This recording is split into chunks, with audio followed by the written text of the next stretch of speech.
Feliciano Castro, diputado local, presidente de la Junta de Coordinación Política del Congreso del Estado. Feliciano, bienvenido, ¿cómo estás? Gracias por aceptar esta entrevista. Gracias, Víctor. Buenos días, te saludo y saludo a tu audiencia.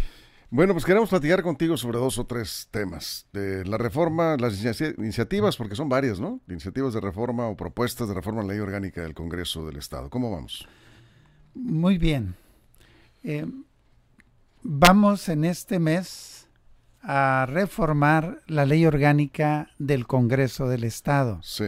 ¿Qué es la ley orgánica? Es el reglamento que rige la vida interna del Congreso. Sí. Regula todo el proceso, toda la dinámica interna del Congreso. Entonces vamos a modificarlo.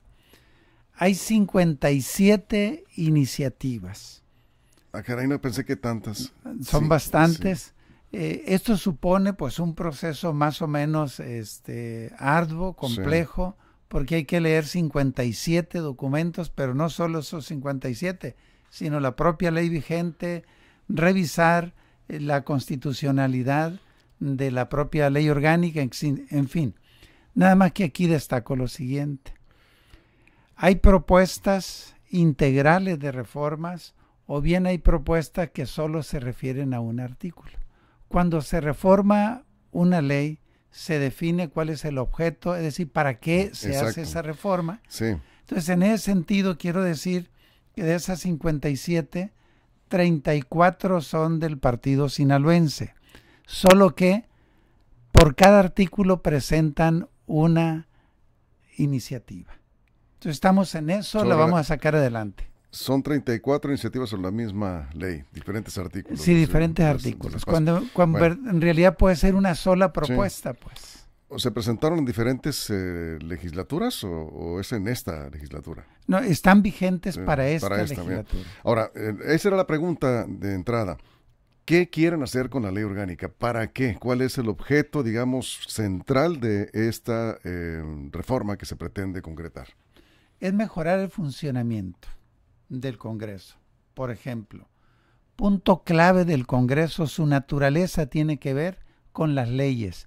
¿Qué cambios hacemos a una ley o si vamos a aprobar una nueva ley, etcétera? El proceso legislativo. Sí.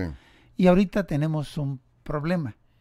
De acuerdo a la ley actual, la que está vigente, el proceso legislativo para una reforma o una nueva ley inicia desde el momento en que entra una iniciativa, ya sea de un diputado, ya sea del gobernador o de un ciudadano, porque en Sinaloa, a diferencia de gran parte del país, aquí existe la iniciativa popular. Es decir, todo ciudadano sinaloense puede presentar iniciativas de reforma.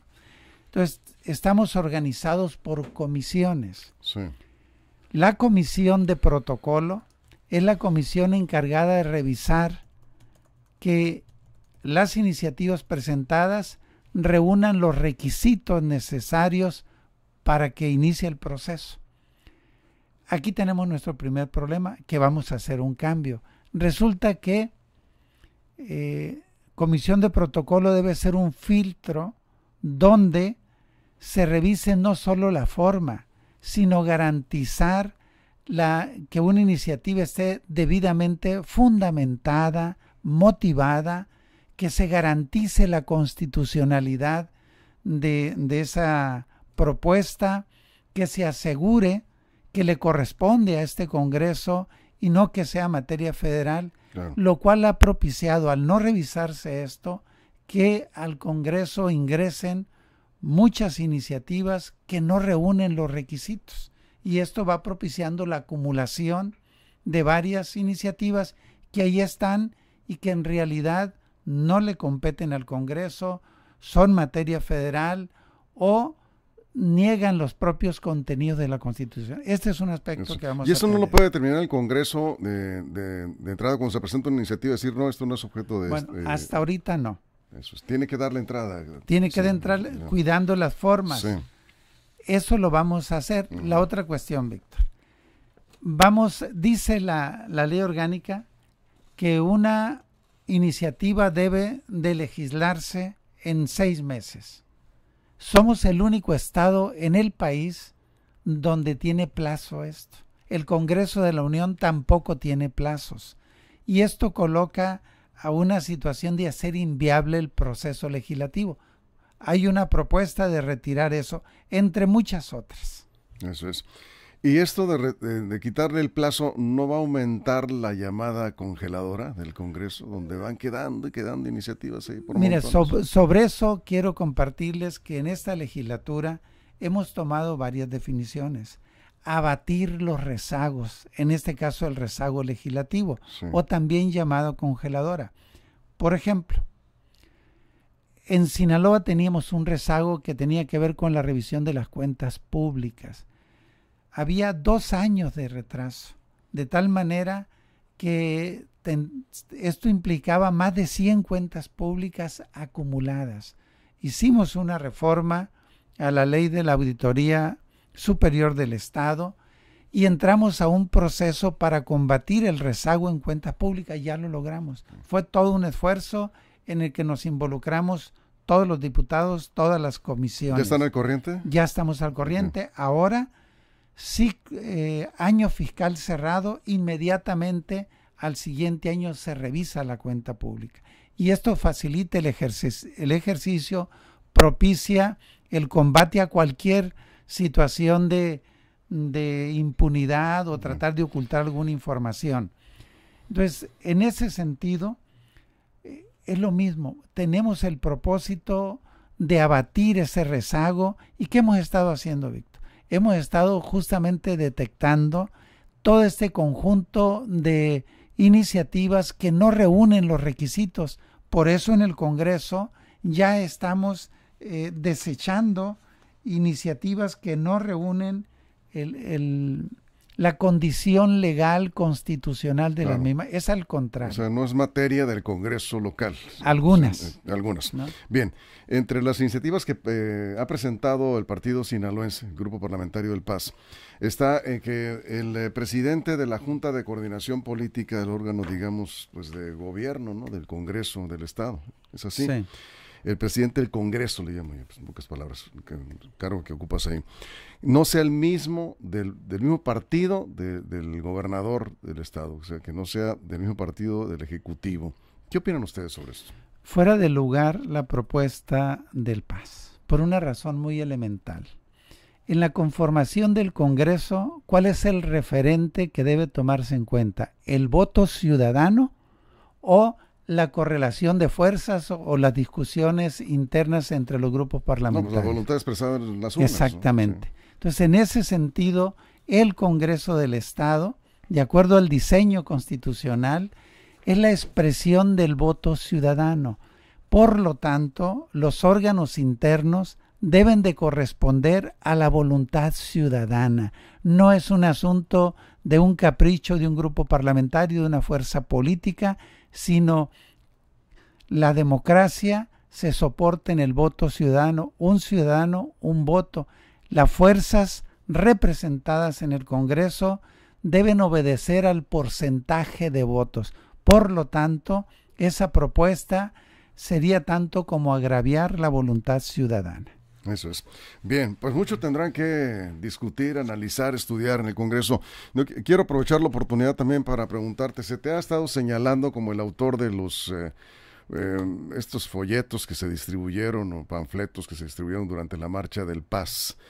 Y te han señalado directamente a ti como el autor de todo esto. Los folletos son volantes en contra de Héctor Melesio Cuen.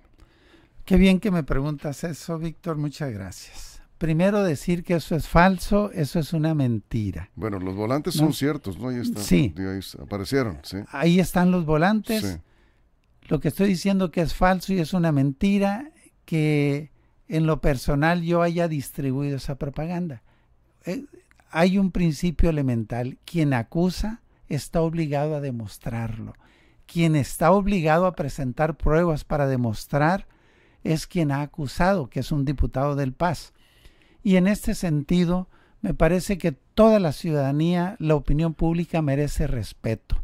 Y quien falta a la verdad, quien hace acusaciones simplemente para generar confusión, está faltándole el respeto a la opinión pública, a la gente, a los sinaloenses. Y en ese sentido, yo diría que se equivocan las autoridades universitarias, especialmente el rector, cuando hace un llamado a una supuesta defensa de la autonomía de la universidad, cuando hay un proceso de carácter legal por presuntas responsabilidades que eventualmente, presuntamente puede ser comisión de un delito.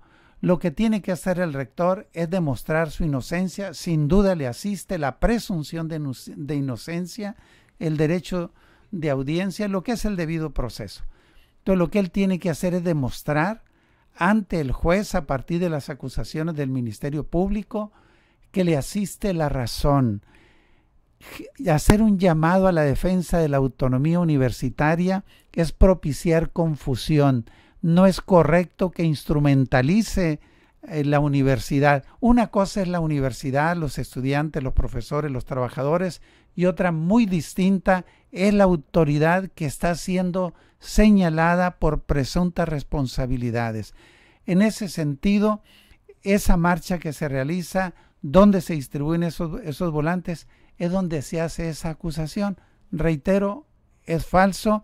Y yo invito a los universitarios... ¿Tú no participaste en eso? O sea, porque no te Por acusan de haber supuesto que distribuido los volantes, sino de que fuiste el autor intelectual Y de esa que campaña en financié contra de Cueni, parte. que financiaste, porque eso Sí. tuvo un costo. Exactamente, eso es falso. Eso es, bueno, pues aclarado. Muchas gracias por estar aquí. Gracias, Víctor. Gracias al diputado Feliciano Castro, presidente de la Junta de Coordinación Política del Congreso del Estado. Son las 7:48. Continuamos.